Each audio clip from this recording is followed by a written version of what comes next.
What's up, guys? This is Code Blue Bat give you another C++ tutorial. Today we'll be covering if-else statements. Um, if-else statements are probably going to be the thing that starts getting you interested in what we're doing, because you're going to be able to make your programs think for a change. Um, right now you're not going to be able to do words or anything, because you don't know strings yet unless you've gone somewhere else and learned that. But you'll be able to at least do number comparisons with variables, integers and floats, stuff like that.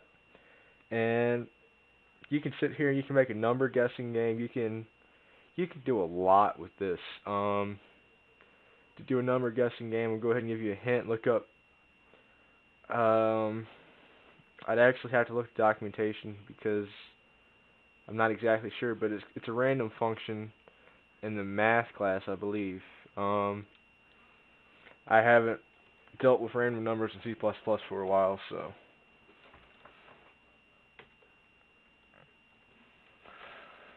Alright, so now this is the basic. We're going to go ahead and we're going to drop this return 0 down here. Don't freaking worry about it. Alright, here's the basic structure of an if statement. If, then you can have an else if. You could have as many else ifs as you want.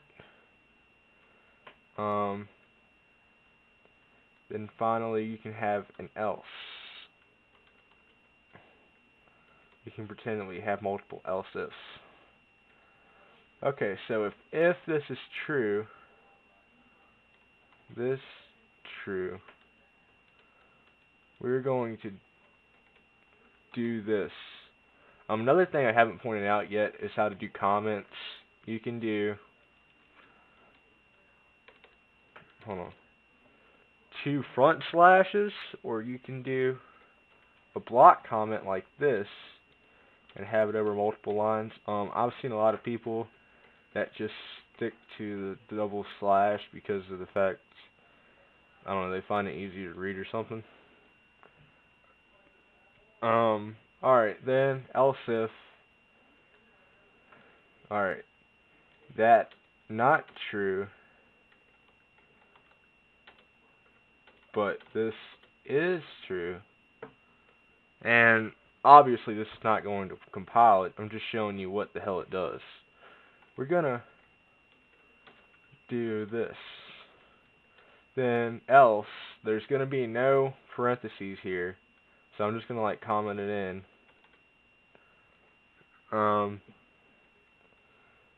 None of the above true. We're gonna come down here and we're gonna do what's in these blocks. Do this. Another thing to point out with if, else if statements and if statements, you don't have to have these brackets. You can just drop it if it's just one line or something. But I don't know, I like the syntax with the brackets because it makes it easier to read. So now we're going to actually get into writing a program with this, and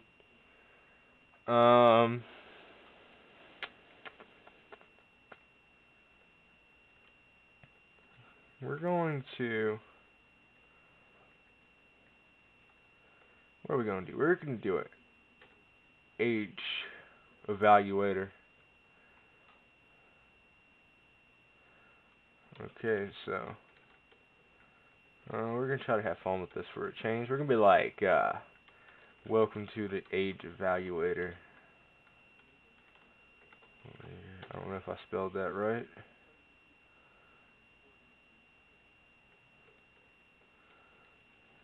No.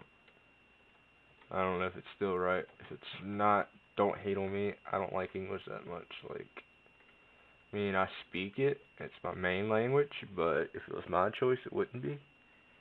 Alright, then we're going to end line.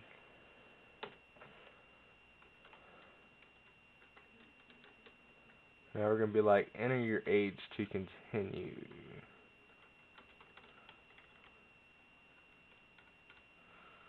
And we're going to do another end line. And then we're going to do a sin. We're going to get a variable called age. Then we're going to come over here and do int age. Go ahead and initialize it to 0.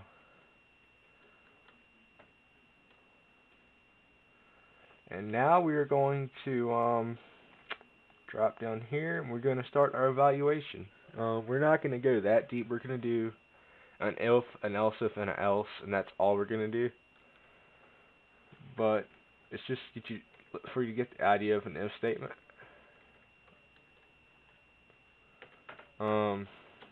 Don't hate on me if you read the book C++ Without Fear, because I think, if I remember correctly, they use the exact same method to go over if statements. And now we're going to do if age is less than 25.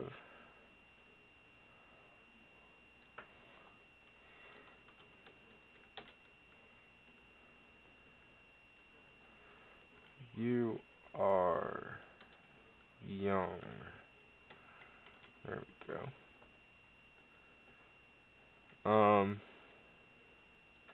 Then we're going to do else if age less than 0.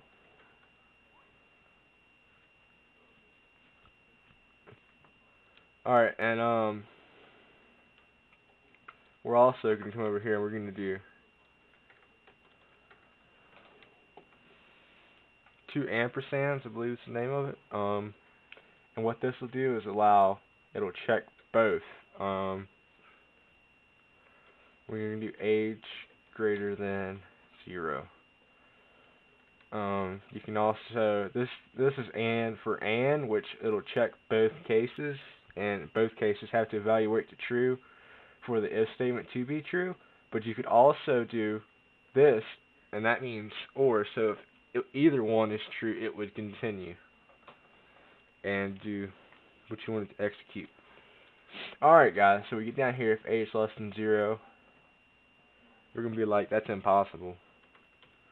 I mean, I guess if you want to get tactical, maybe a baby in the mother's wound is less than 0, but that's kind of creepy.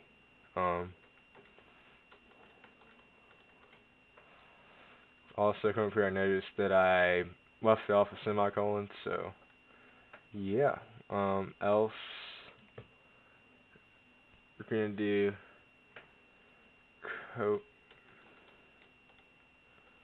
not kid or teenager anymore.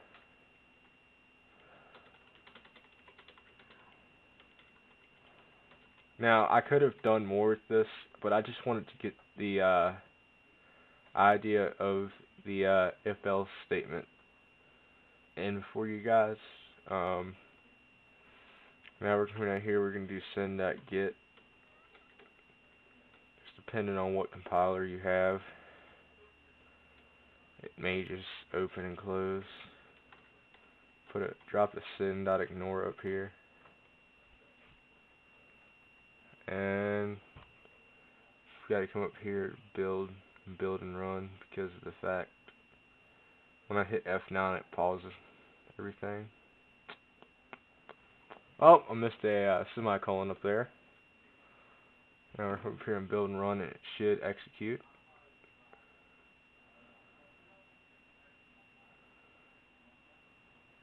Okay.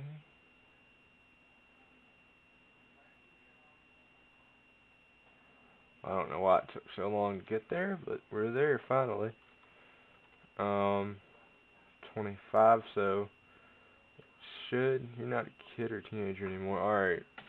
Well, I could sit here and run through this program with you, but I'm getting close to 10 minutes of recording, so I'm going to say you guys go ahead and play around with it, and I will be bringing you a while loop next, I believe. And thanks for watching.